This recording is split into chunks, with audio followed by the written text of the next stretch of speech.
Hi guys, welcome back to my channel. My name is Patrice, and in this video we are doing another library haul. And now let's get started. So I have 5 books in this haul today, and it is a good assortment of books. The first one we are going to start with is Barracoon, The Story of the Last Black Cargo by Zora Neale Hurston. Now this book is nonfiction and it is a biography, and I will read you the summary. In 1927, Zora Neale Hurston traveled to Plateau, Alabama to visit 86-year-old Cujo Lewis, a survivor of the Clotilda, the last slaver known to have made the transatlantic journey. Illegally brought to the United States, Cujo was enslaved 50 years after the slave trade was outlawed.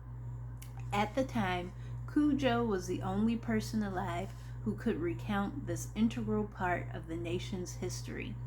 As a cultural anthropologist, Hurston was eager to hear about these experiences firsthand. But the reticent elder didn't always speak when she came to visit. Sometimes he would tend his garden, repair his fence, or appear lost in his thoughts.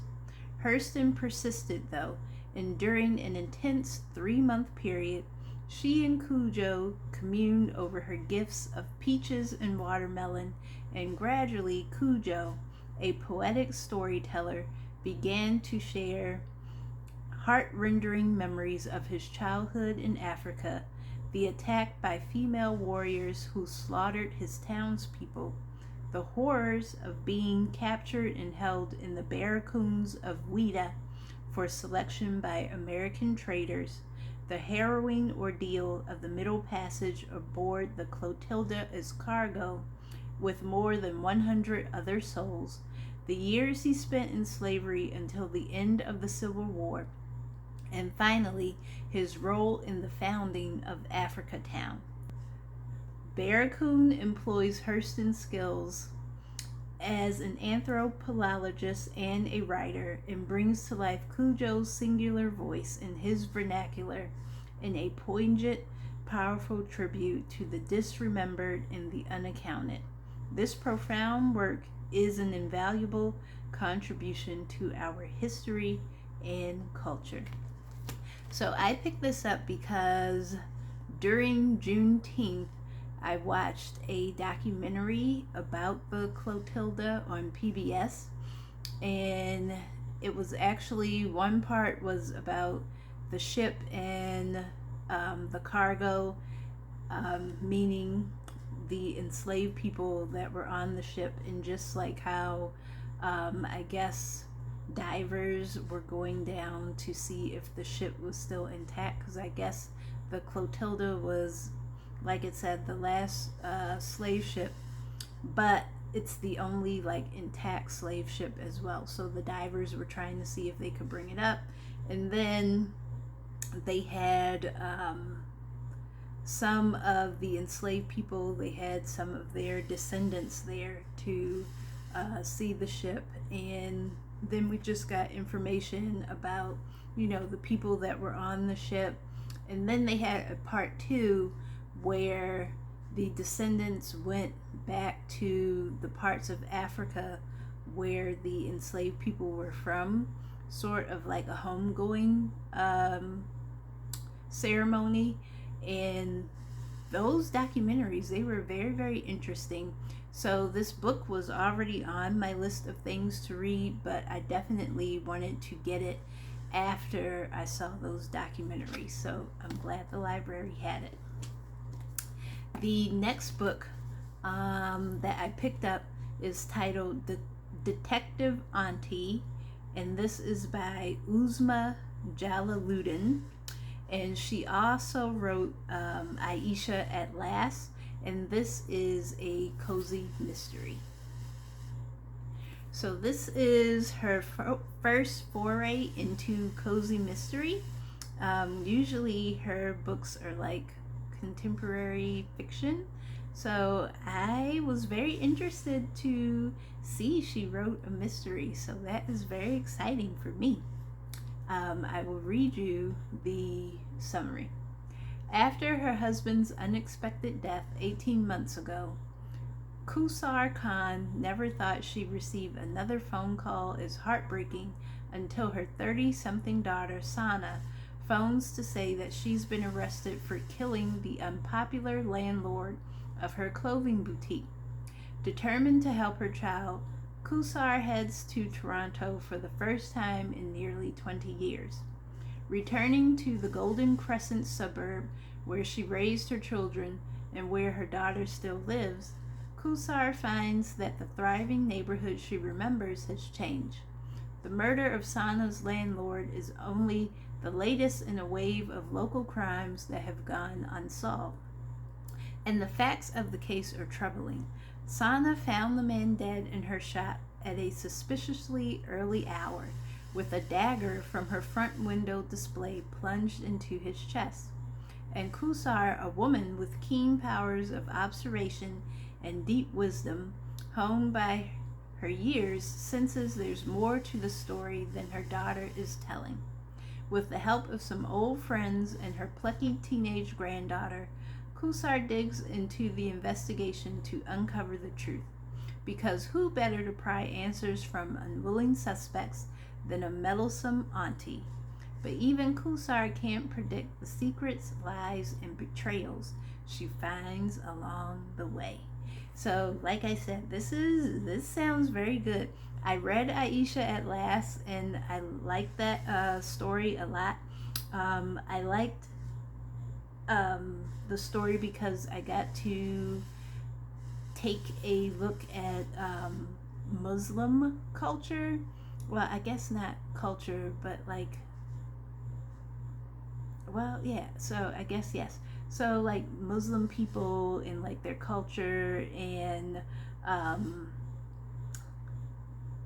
just like how they do things like food and stuff like that, and like sayings, and I thought that was very, very interesting. So I'm excited to see like that culture brought into a cozy mystery. The next book that I picked up is titled The Jewel of the Blues by Monica Chenault-Kilgore, and this is a historical fiction.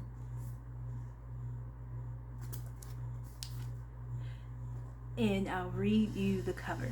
Set in the sparkling 1920s jazz era, The Jewel of the Blues pulls back the curtain on all the romance, danger, and drama in the bustling backstage life of a young performer.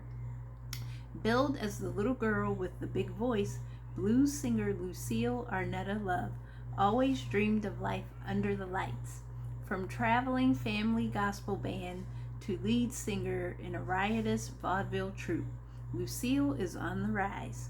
But a devastating family secret, one that's poised to shatter every dream she's ever had, casts an inescapable shadow over Lucille's career.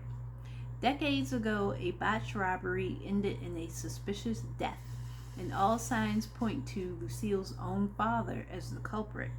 It's a secret that Lucille's family is determined to keep buried, even from Lucille herself.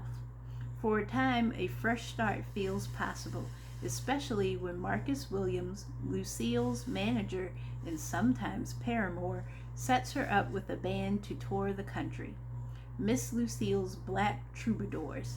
Lucille's dream of seeing her name in the bright lights of Broadway may happen yet if she and the Troubadours can endure the highly competitive rocky road to fame. Beneath the dazzling glamour of the vaudeville scene lies a wicked underbelly, as drinking, gambling, salacious love affairs, and racial tensions compete to dim Lucille's shining star. And when shady figures from her father's past emerge, their thirst for revenge threatens to silence Lucille's career and the sultry singer herself for good.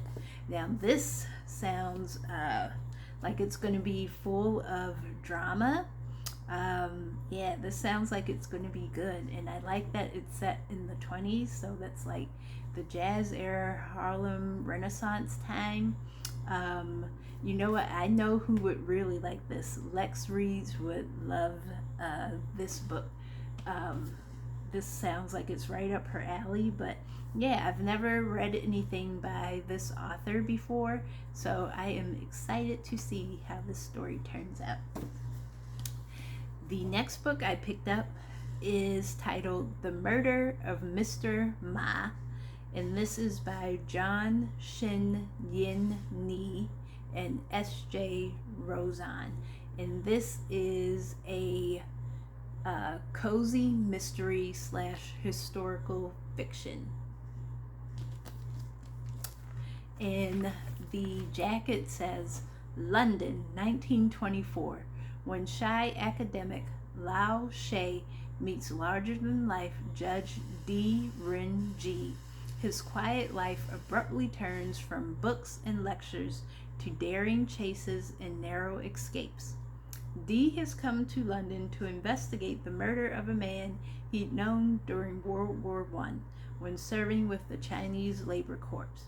No sooner has D interviewed the grieving widow than another dead body turns up, then another, all stabbed to death with a butterfly sword.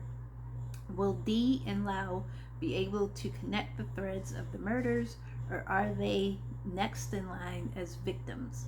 Blending traditional Gulligan crime fiction with the most iconic aspects of the Sherlock Holmes canon, D and Lao's first adventure is as thrilling and visual as an action film, as imaginative and transportive as a timeless classic. Now, I picked this up because they said if you like, what's that man's name? Oh boy, I can't think of it. The Sherlock Holmes movies with like Robert Downey Jr. Who's it? Oh, Guy Ritchie. If you like his Sherlock Holmes movies, you would like this book. So that's why I got it, because it's supposed to be like full of action. And I didn't even check, but it would be nice if it had pictures, but it does not. But yeah, that's why I picked this one up, because it's supposed to be like full of action and fast paced, but it is again a cozy mystery and sort of like Sherlock Holmes, so that should be exciting. The last book in my haul is titled Welcome to Murder Week, and this book is by Karen Dukess, or maybe Dukes. I'm going to say Dukess. And this is it was titled a mystery thriller / cozy, so we're just going to go with a cozy mystery, maybe thriller. The summary says, when 34-year-old Kath loses her mostly absentee mother, she doesn't know how to mourn. With days of quiet, unassuming routine in Buffalo, New York, Kath consciously avoids the impulsive lifestyle that her mother once led. But when she goes through her mother's things one afternoon, Kath is perplexed to find tickets for an upcoming murder week in the Peak District in England. A whole town has come together to stage a fake murder mystery to boost tourism in their quaint hamlet. Baffled but intrigued by her mother's secret purchase, Kath decides to go on the trip herself and begins a journey she could never have anticipated. Teaming up with her 2 American cottage mates, both ardent mystery lovers, Wyatt Green, who works unhappily in his husband's birding store, and Amity Clark, a divorced romance writer struggling with her novels, Kath sets about solving the crime and begins to unravel shocking truths about her mother along the way. Amid a fling or something more with a handsome local maker of artisanal gin, Kath and her irresistibly charming fellow sleuths discover that their week of fake murder helps them face up to real crossroads in their own lives. Witty, wise, and deliciously escapist, Welcome to Murder Week is a fresh, inventive twist on the murder mystery and a touching portrayal of one daughter's reckoning with her grief, her past, and her own budding sense of adventure. Now, this is something right up my alley. I'm very excited to read this, and I like it because it's like set with like a murder, a fake murder mystery. Like I've always wanted to go to one of those type of things. So they have some in my area, but I just haven't gotten a chance to go yet. So hopefully I'll get to do that maybe sometime soon in the fall. But this sounds really, really good. Very interested to see how this turns out. So those are all the books in my haul this time. Please let me know if any of them sound interesting to you. As always, don't forget to like, comment, and subscribe, and I will see you in the next video. Bye-bye.